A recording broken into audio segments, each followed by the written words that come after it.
नमस्कार, आप देख रहे हैं सादा न्यूज और मैं हूं आपके साथ दीप्ति। आइए रुक करते हैं खास खबर की ओर। मुखर्जी नगर कोलार में विकास पर्व के अंतर्गत 194 करोड़ के विकास कार्यों की सौगात मुख्यमंत्री डॉक्टर मोहन यादव ने दी, जिसमें 155 करोड़ की लागत से अमृत 2.0 के अंतर्गत सीवेज निर्माण कार्य का शुभारंभ, 29 करोड़ की लागत से संदीपानी विद्यालय का लोकार्पण, साथ ही 10 करोड़ की लागत से डॉक्टर श्यामा प्रसाद मुखर्जी स्टेडियम का लोकार्पण किया गया। वहीं आज सीएम डॉक्टर मोहन यादव की अध्यक्षता में कैबिनेट बैठक हुई, जिसमें कई अहम फैसलों पर मुहर लगी है।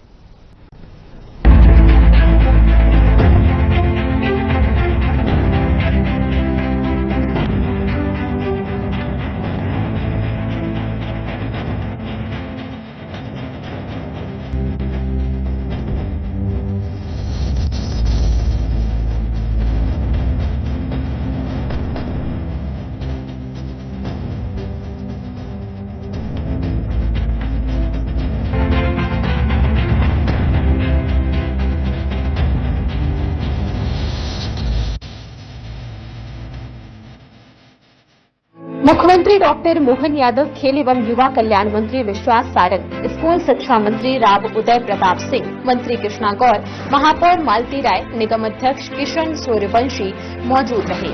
हुजूर विधायक रामेश्वर सर्मा ने इस मौके पर मुख्यमंत्री के सामने एक और स्टेडियम साथ ही दशहरा मैदान की मांग की रखी, जिसे मुख्यमंत्री ने सहर्ष स्वीकार किया। आपने कहा कि कटरा, बरई, दीनदयाल स्टेडियम अभी और बनाना है। ये बेरागढ़ में खेल विभाग के स्वामित्व में है, खेल स्टेडियम बना हुआ है, बन चुका है और इसको भूमि चाहिए। नहीं, ये दीनदयाल की भूमि हमारी रेडी दे देंगे, रेडी है। चलो विश्वास जी,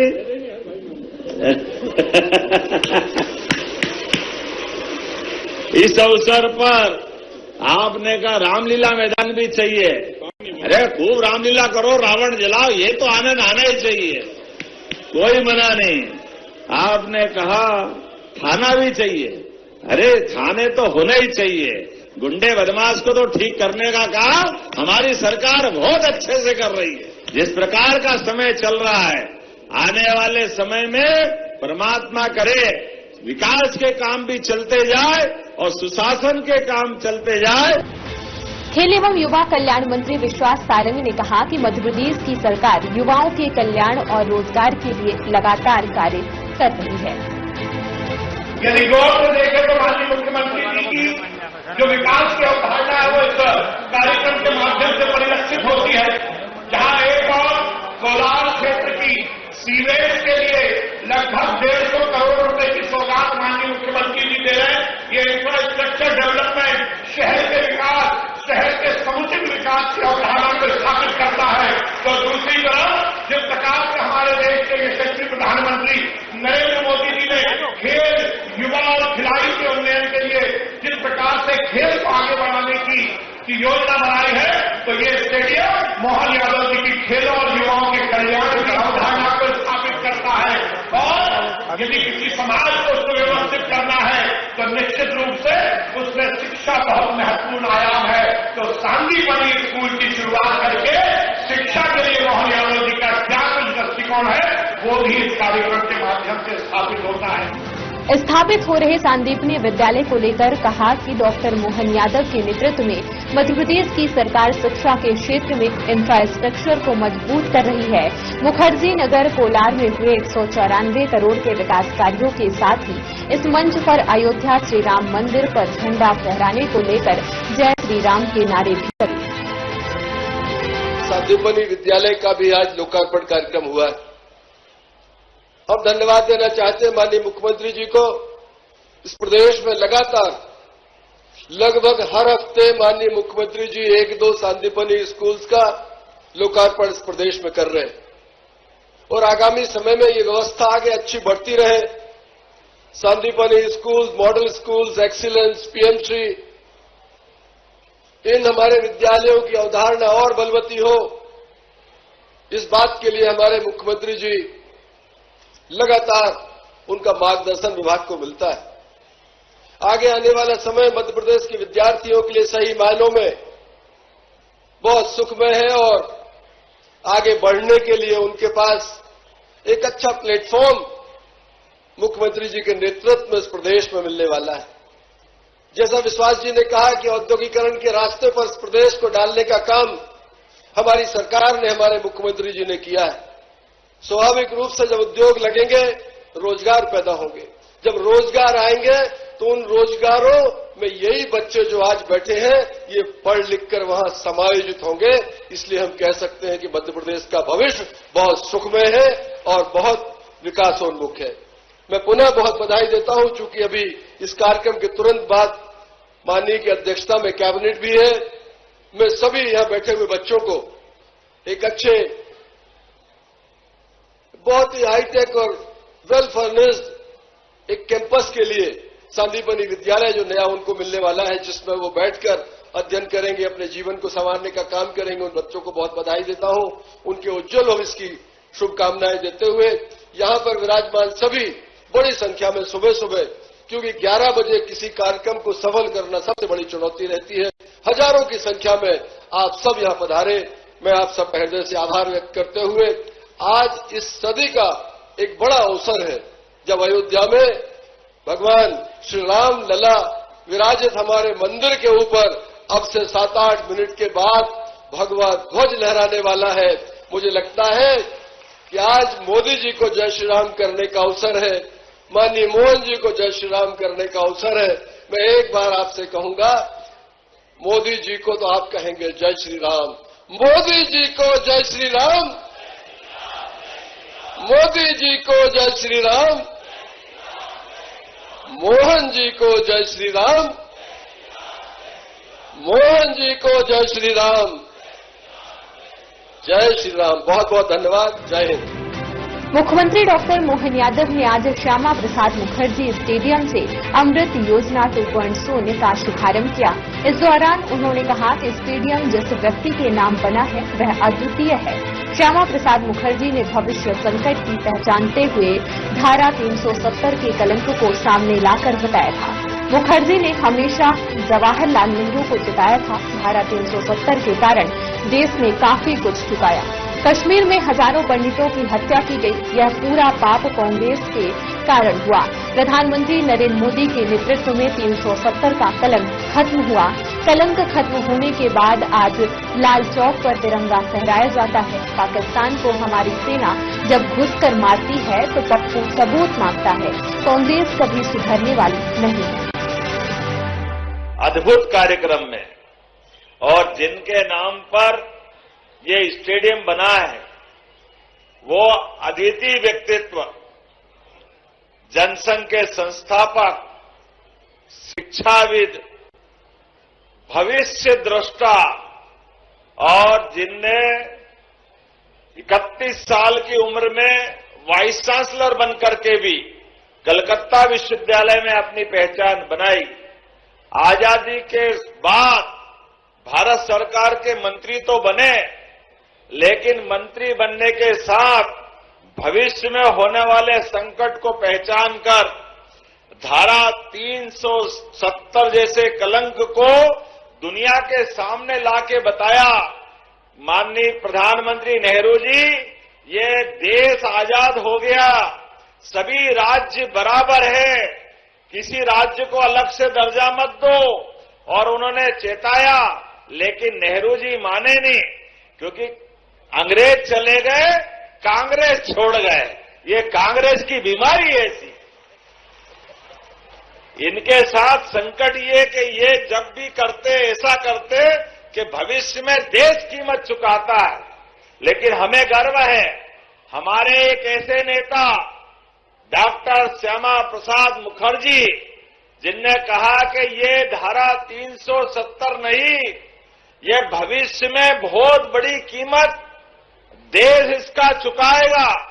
और ऐसा हुआ। दुर्भाग्य के साथ बोलना पड़ेगा मित्रों, धारा 370 के कारण से वो कश्मीर जो भारत का मुकुटमणि है, जहां खेती भी केसर की होती है, लेकिन 40,000 से ज्यादा बच्चे, बूढ़े जवान, सेना के जवान, मिलिट्री के जवान, ऐसे कई कश्मीरी पंडितों का बड़े पैमाने पे हत्या होने का रिकॉर्ड बना।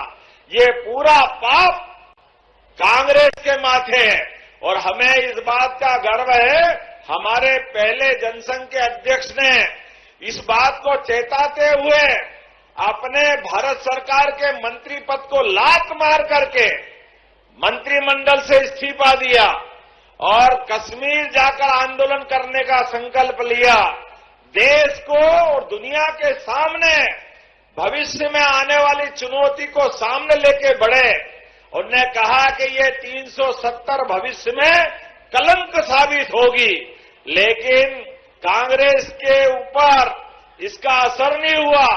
उनकी उस समय की गई हत्या को दबाने का प्रयास किया गया।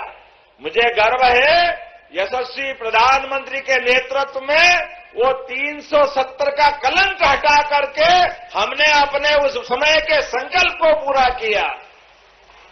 उसका परिणाम क्या आया?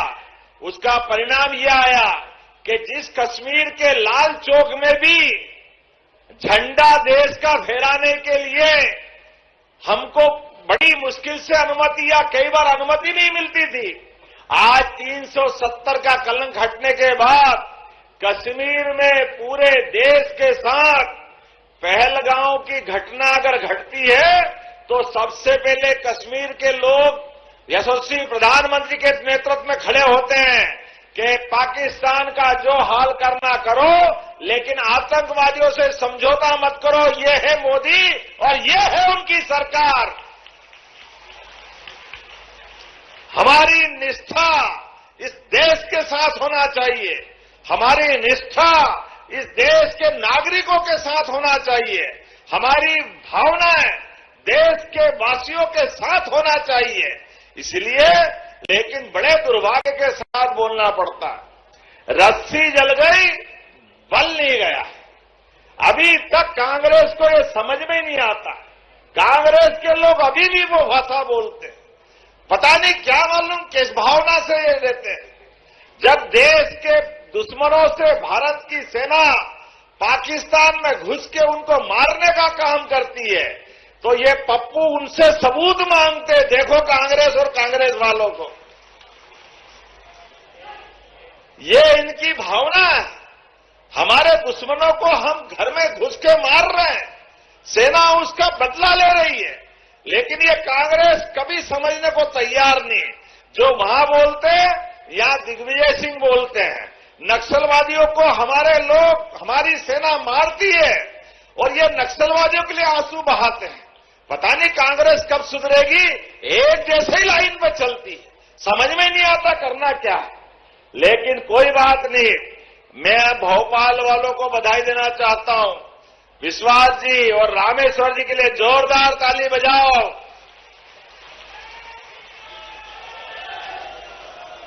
ये भोपाल सहित प्रदेश और देश डॉक्टर मुखर्जी के बलिदान को भूलने वाला नहीं है।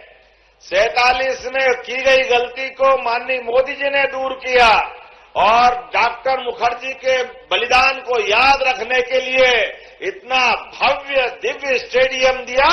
जोरदार अभिनंदन करो इस बात के लिए। यह हमारी सरकार और काम करने का तरीका है। सच्चे अर्थों में यहां रावण आप जलाते थे, ये कांग्रेस की बुद्धि का रावण जलेगा। जोरदार अभिनंदन को। ये डॉक्टर मुखर्जी का नाम कांग्रेस के पाप को याद दिलाता रहेगा, जिनके कारण से धारा 370 लगी, लेकिन हटाने वाले व्यक्ति का नाम इतने बड़े भवन के साथ जोड़ करके भविष्य की पीढ़ी को जागृति देगा और कांग्रेस के लोगों को माफी मांगना चाहिए। 40,000 निरपराध लोग मारे गए जिस 370 के कारण से। ये पूरा पाप अगर किसी के सिर पे है तो कांग्रेस और कांग्रेस के नेताओं के सिर पर है। मैं एक बार फिर आज ऐतिहासिक अवसर पर 194 करोड़ की लागत से विकास और जनकल्याणकार के 3 बड़े बड़े काम, खेल का स्टेडियम और गोपाल कृष्ण के लिए जब हम जय बोलते हैं तो कांग्रेस के फिर छाती पे सांप लौटता है। ये धर्म की बात क्यों करते हो? ये रामकृष्ण की जय क्यों करते हो? अब कोई इनको कैसे समझाए? अगर हम रामकृष्ण की जय नहीं करें तो क्या रावण और कंस की करें? अरे ये तुम्हारे जिम्मे छोड़ दे, तुम उनकी जय करो, हम तो गोपाल कृष्ण की और भगवान राम की जय करेंगे। ये हमारे पल्ले पड़ा, ये हमारे हित में, हम तो यही करने वाले हैं। आपकी मर्जी है, जो करो। इसलिए हमने फिर एक बार, आज जब दिन तय हुआ तो अयोध्या में भगवान राम अपने धाम पे मुस्कुरा रहे हैं। माता सरयू सहित पूरी नगरी में आनंद छाया हुआ है, तो भोपाल में भी आनंद आना चाहिए। आना चाहिए कि नहीं आना चाहिए? तो बोलो जय जय श्री राम, जय जय श्री राम। भगवान राम को याद करो और रामेश्वर भगवान को भूल जाओ तो संभव नहीं है। यह हमारा वो काल से 12 ज्योतिर्लिंग में से एक रामेश्वरम का धाम हमको भगवान राम से जोड़ता है, और हमारे लिए डॉक्टर मुखर्जी का नाम राष्ट्रवाद से जोड़ता है। यह आनंद हमको आता है। आज के इस अवसर पर जब हम अपने गौरवशाली अतीत पर गर्व करके आगे बढ़ रहे हैं, तो सांदीपनी आश्रम, भगवान कृष्ण जहां शिक्षा ग्रहण करने आए तो 5000 साल पहले उस सांदीपनी आश्रम में कोई गरीबी अमीरी का भेद नहीं था, कोई जातिवाद का भेद नहीं था, सब बराबरी से शिक्षा ग्रहण कर रहे थे। ऐसे सांदीपनी आश्रम में भगवान कृष्ण भी पढ़ने आए और सुदामा भी पढ़ने आए। वो गौरवशाली अतीत का है अपना रिकॉर्ड। इसलिए आचार्य सांदीपनी के नाम पर सांदीपनी विद्यालय यहां बना रहा। राव उदय प्रताप सिंह जी को, स्कूल शिक्षा मंत्री को भी बधाई और आपको भी बधाई। एक सांदीपनी विद्यालय भी आज लोकार्पित हो रहा है, और सांदीपनी विद्यालय के भवन भी क्या बन रहे हैं।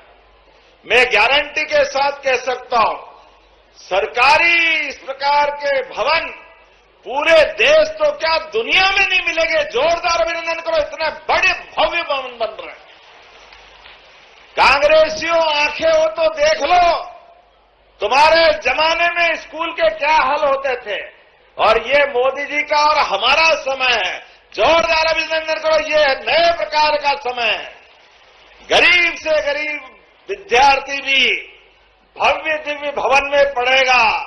सब प्रकार के खेल के मैदान, उत्कृष्ट क्लासें, सब प्रकार की लेबोरेटरी, सब प्रकार के शासन की सुविधाएं, ये आज का समय है। इसलिए सांदीपनी विद्यालय और आगे बढ़े।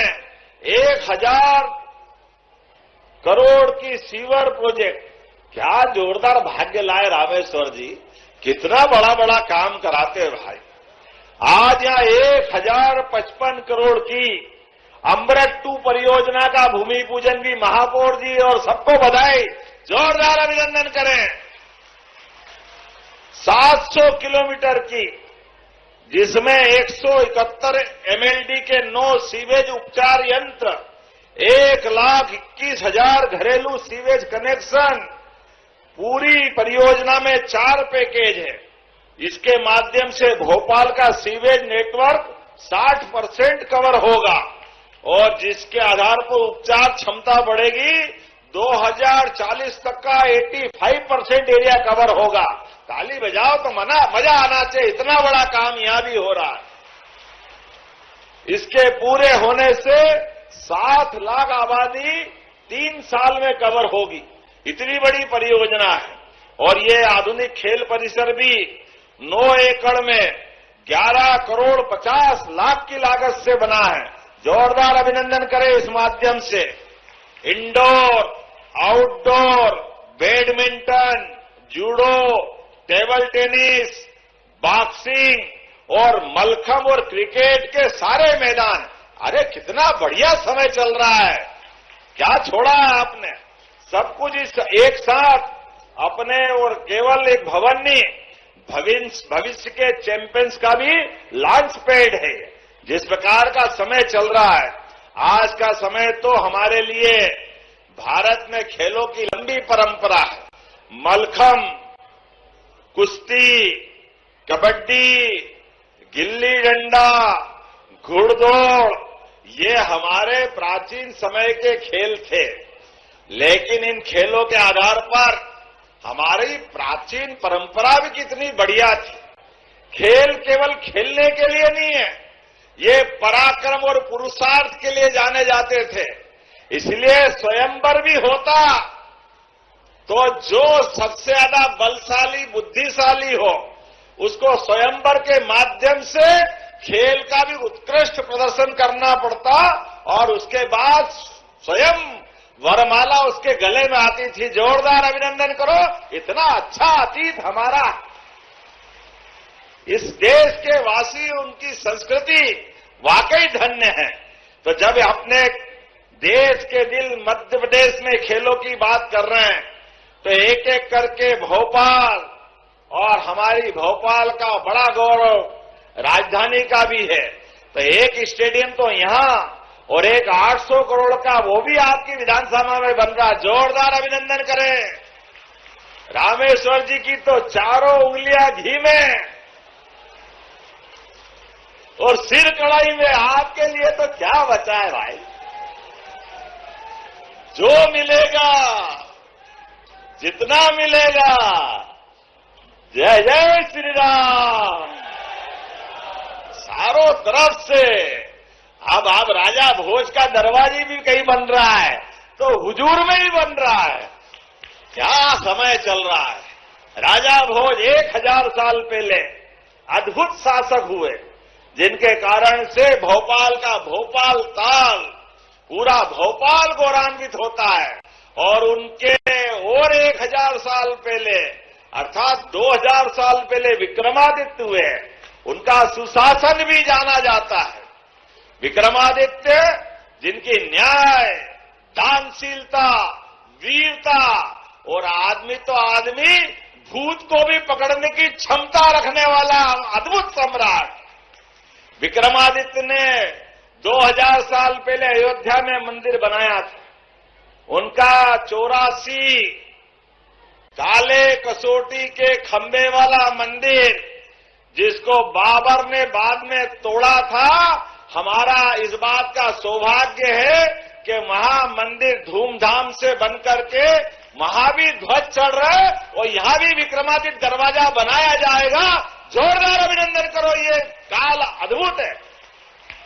सबको समेट करके भोपाल में, ये मध्य प्रदेश की राजधानी है और देश का दिल है। हरेक मार्ग से आने वाले अलग अलग राज्य के अलग अलग लोग, लेकिन अपने प्रदेश के लोग भी भोपाल पे गर्व करें कि हां, हम मध्य प्रदेश की राजधानी भोपाल में है।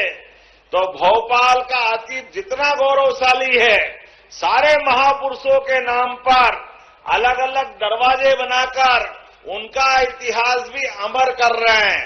राजा भोज, विक्रमादित्य, ये सिलसिला और आगे चलेगा, ये रुकने वाला नहीं है। 7 द्वार बनेंगे। 7 द्वार के माध्यम से या तो 7 समंदर पार या 7वां द्वार अंदर। क्या दुनिया है। हमारे देश के दुश्मनों को 47 में 7 समंदर पार उनको घर हमारे स्वतंत्रता सेनानियों ने पहुंचाया था। जोरदार अभिनंदन करें उस अतीत के लड़ाकों के लिए, स्वाधीनता सेनानियों के लिए। और अब देश आजाद होता है तो देश की सारी पुरातन, प्राचीन, गौरवशाली परंपरा पुनर्स्थापित करने का काम होना चाहिए। इसलिए अतीत के उस गौरव पे भी गर्व करेंगे और आज का भी आनंद करेंगे। जब हम खेल की बात करते हैं तो भोपाल में, प्रदेश के अंदर तो हॉकी में भी अगर ओलंपिक पदक मिलता है तो हमें गर्व है। भोपाल का, अपने प्रदेश का खिलाड़ी रहता है। जोरदार अभिनंदन करो। कौन सा खेल ऐसा है। महिला क्रिकेट, लाडली बहनाएं बैठी है। जोरदार अभिनंदन बहनों के लिए भी कर दो। हमारी क्रांति गोड़, अगर क्रिकेट में भी वर्ल्ड कप होता है तो यहां से बहनों का भी योगदान होता है। जोरदार अभिनंदन करें। बोलने के लिए तो बहुत कुछ है, लेकिन मुझे कैबिनेट में भी जाना है। एक के बाद एक बहुत सारी देर तक बोल सकता हूं, लेकिन एशियन शूटिंग चैंपियनशिप कजाकिस्तान में होती है। निशाना भी मध्य प्रदेश से कितना बढ़िया लगता है। जोरदार अभिनंदन करो ये शूटिंग रेंज के लिए। सीधा निशाना लगाया तो हमने 10 पदक जीते एशियन स्तर पे। ओलंपिक में भी हमारे खिलाड़ी कमाल कर रहे हैं। और श्रीनगर, जो मैंने कश्मीर के बारे में कहा, खेलो इंडिया वाटर स्पोर्ट्स में मध्य प्रदेश के खिलाड़ियों ने 18 पदक प्राप्त करके पहला स्थान हासिल किया है। जोरदार अभिनंदन करें। ऐसी एक नहीं, कई सारे प्रकार से स्पोर्ट्स डिपार्टमेंट नए नए ऊंचाइयों के नए नए मुकाम हासिल कर रहा है।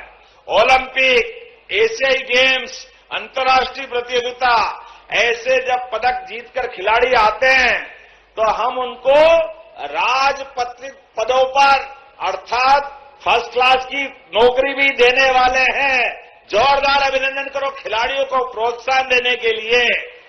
और आउट ऑफ टर्न प्रमोशन, विशेष प्रोत्साहन, ये केवल पुरस्कार नहीं है, ये खिलाड़ियों के प्रति सम्मान भी व्यक्त करने का काम हमारी सरकार कर रही है। ऐसी एक नहीं, बहुत सारी बातें हैं, लेकिन आज का समय तो शुद्ध रूप से हुजूर का है।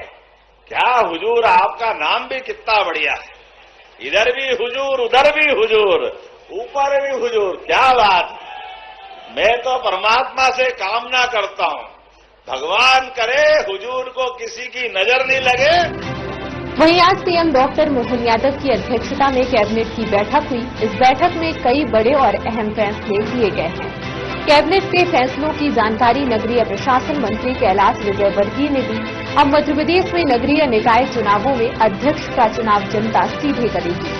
इसके साथ ही मोहन कैबिनेट की बैठक में दूसरे अनुपूरक बजट और 3 विधेयकों को मंजूरी दी गई।